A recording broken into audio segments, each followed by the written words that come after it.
Hi guys, it's Jason here. Hope you're all doing well.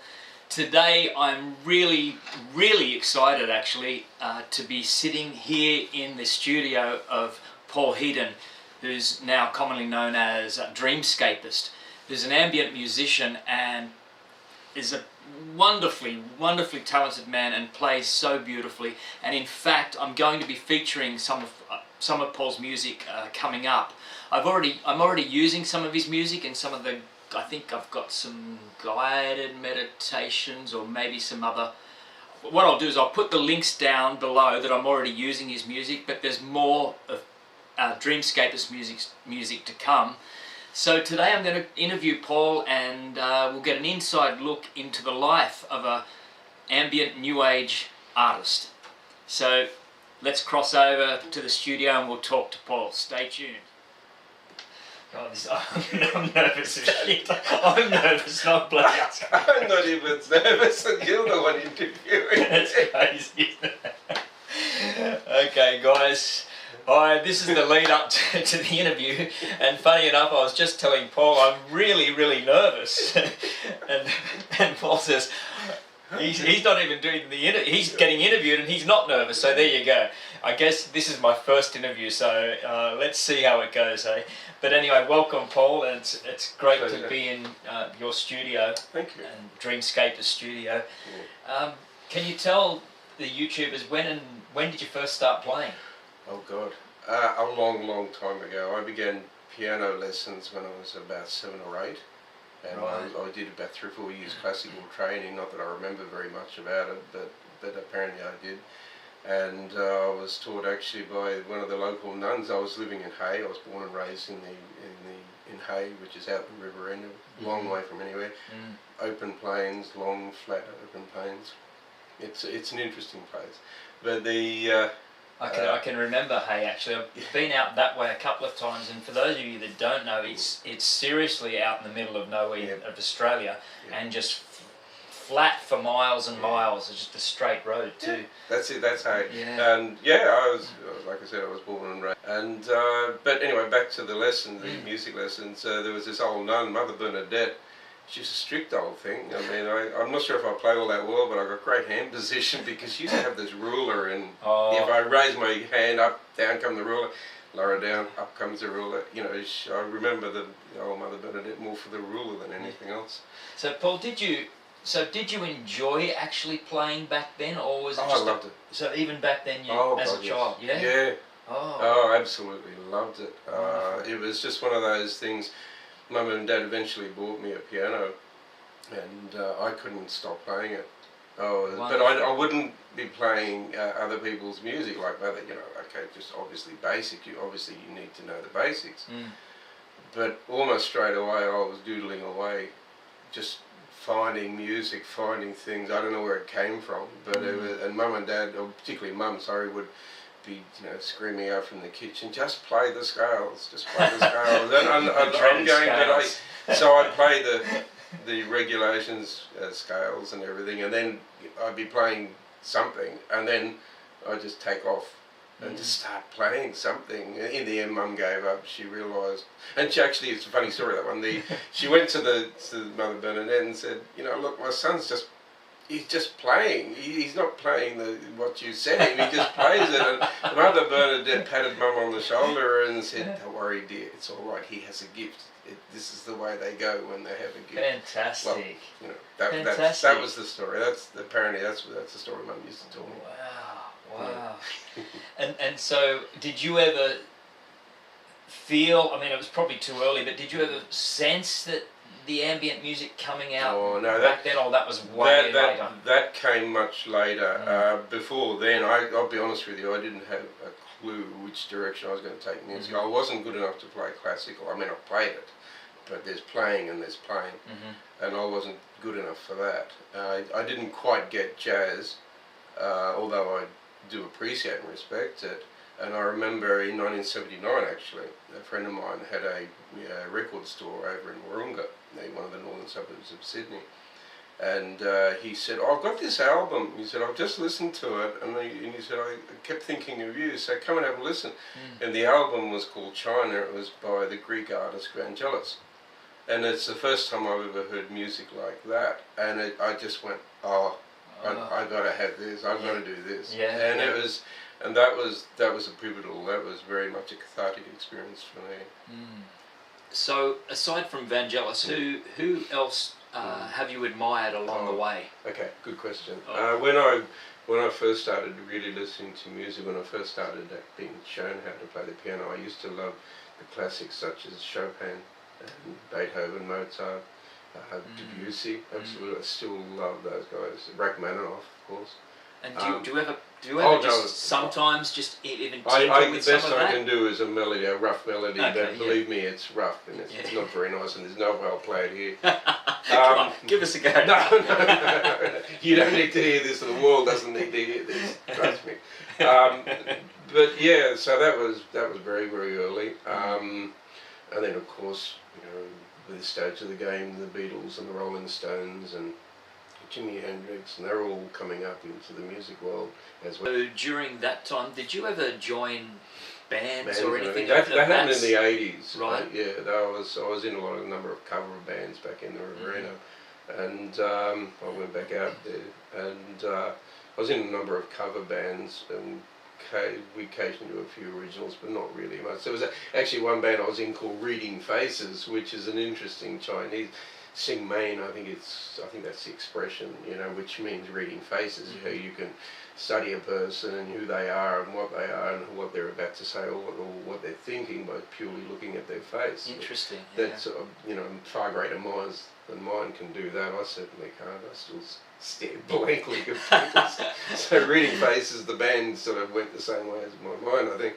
But anyway, be that as it may. Probably like me in this interview at the moment. I was thinking that.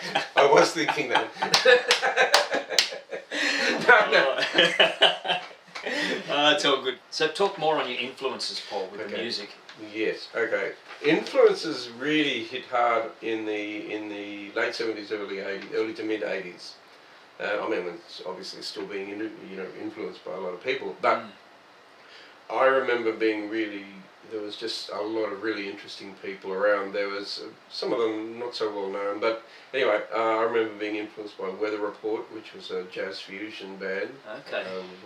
Joe Zawinul on keyboards, Wayne Shorter on the saxophone. And they were a big influence. I mean, I couldn't even pretend to even come close to playing it, but at least I had a bit of a look at it and worked out approximately what they were doing. Another one was Mark Isham. He was is a really good jazz trumpeter. Now he's more known for that now. Right. But back in the 80s, he was known for doing film scores. And he did a number of very, very good film scoring. And he used to use what was then quite a new instrument called the Prophet 5 and the Oberheim, which were really good synthesizers. I mean, they were just incredible. They could set these certain scenes, and I remember being the film that I'm thinking of may not have been such a great film, but the actual music was quite stunning, and that was to me that was a Vangelis moment when I used to listen to Mark's early music, because it was doing exactly what I had in my mind, because it could fully express some of the things, the visuals. I think we all have visions of music. Music will give you a vision of sorts. You can listen to it, and suddenly you're somewhere else. You're transported back. You can either go back in time if you want, but and you'll hear a song and it'll just take you back. And what Mark Isham's music in the 80s used to do would take me to the plains of Hay, where I was born and raised, as I was saying earlier. And that music was such a huge influence then and now. I still go back to a lot of the padded sound, what we call padded sounds, and they really are into. They're long, they're involved, they're very intricate, and you play with those sounds. You don't play that style of music as you would piano or an organ or something like that. You have to actually utilise the actual sound, the instrument too, and and with the aftertouch and pre-touch, which the good synthesizers have now. Can I just then get you now? I know you're going to. I'm going to possibly ask you to play something afterwards, but can I just get you right now? Just to do something. Just to do something to take you back to Hey. Yeah. All right. Okay. Okay. That's a good idea.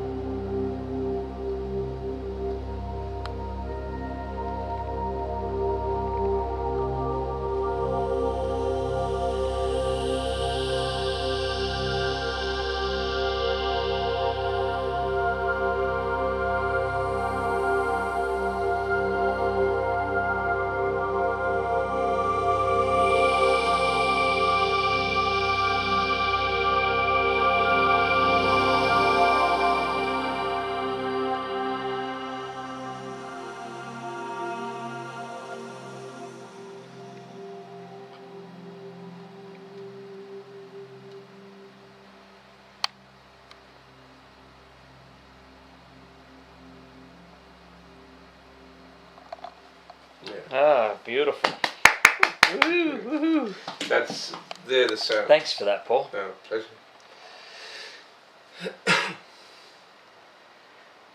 Okay. That's great. That's beautiful.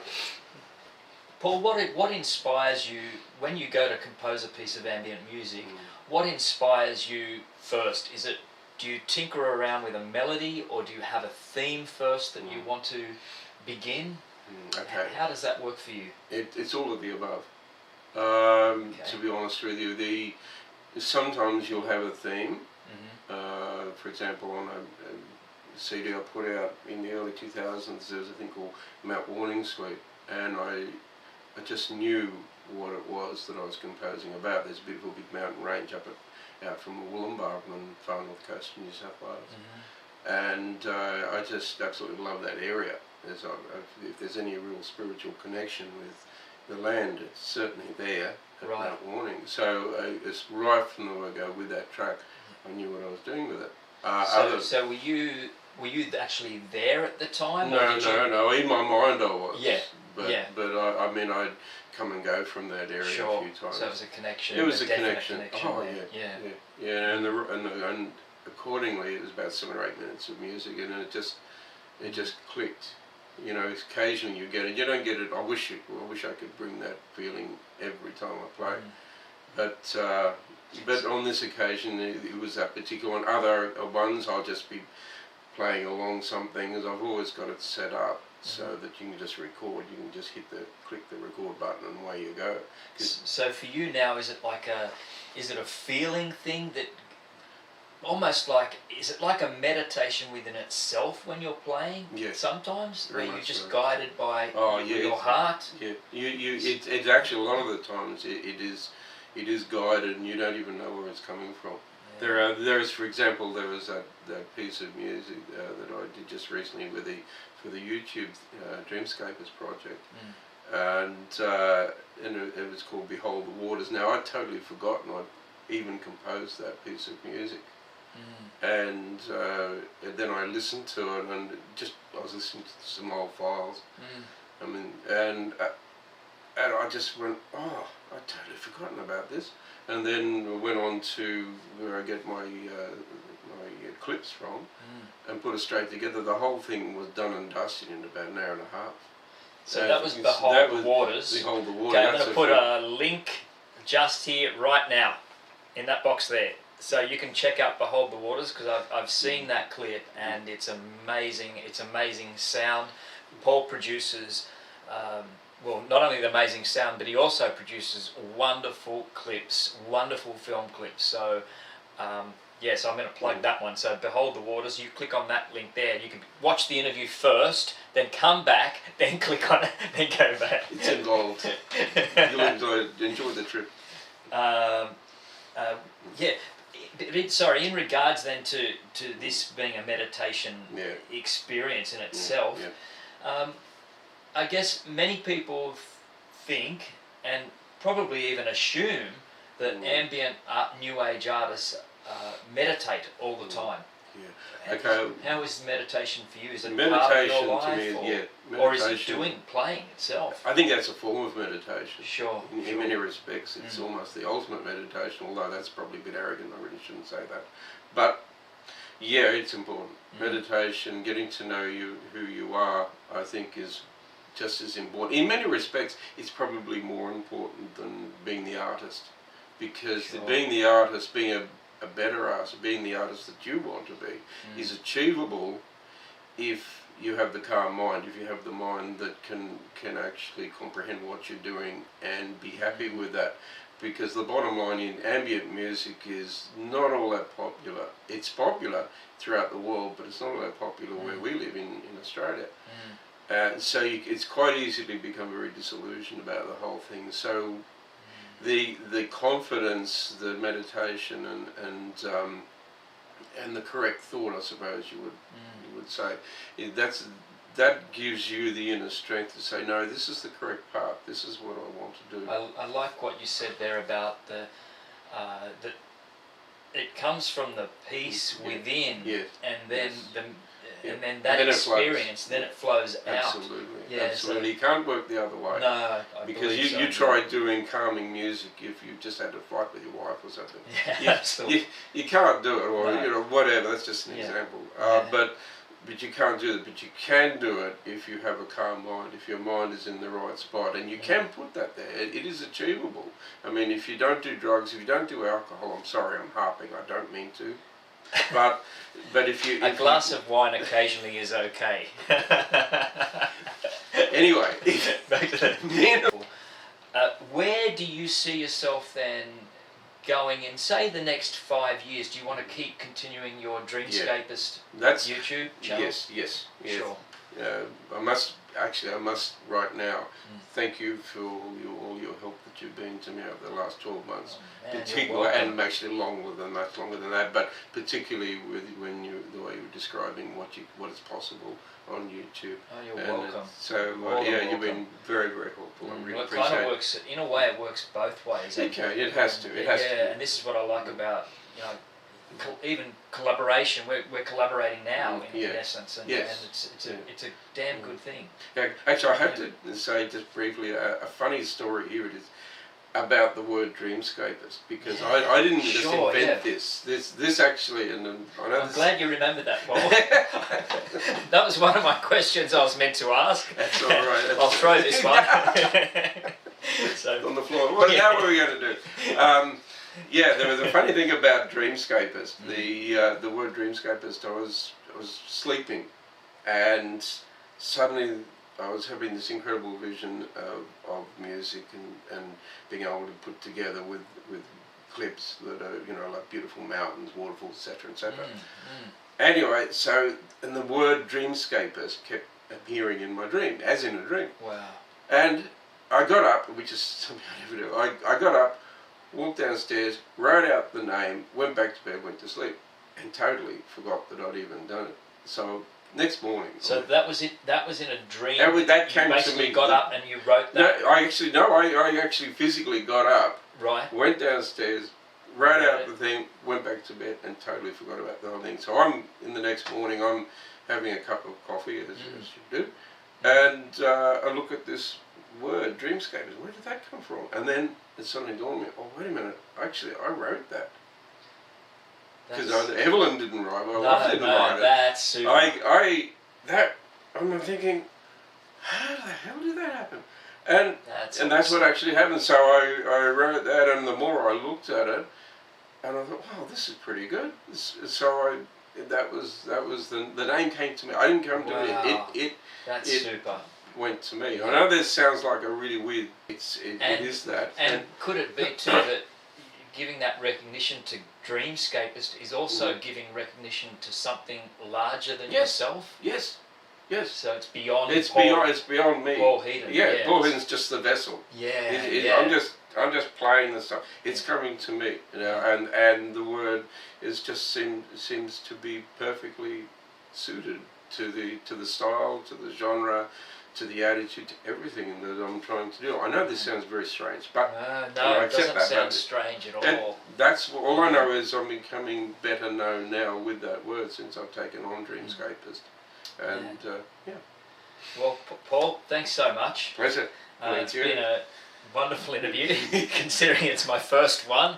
If you liked the interview, please put a note down there, because then I'll do more. But if you didn't like it, don't say anything. Yeah, best not. But just go and subscribe to Paul's channel, okay? Yeah, that would be nice. That would be appreciated. But just upon going, Paul, would you mind playing us out something? Yeah. You know, for a couple of minutes even. I'm happy to. Yeah. So you'll get to hear Dreamscapist in action. So. All the best, guys, until next time, and we'll catch you soon. Bye for now.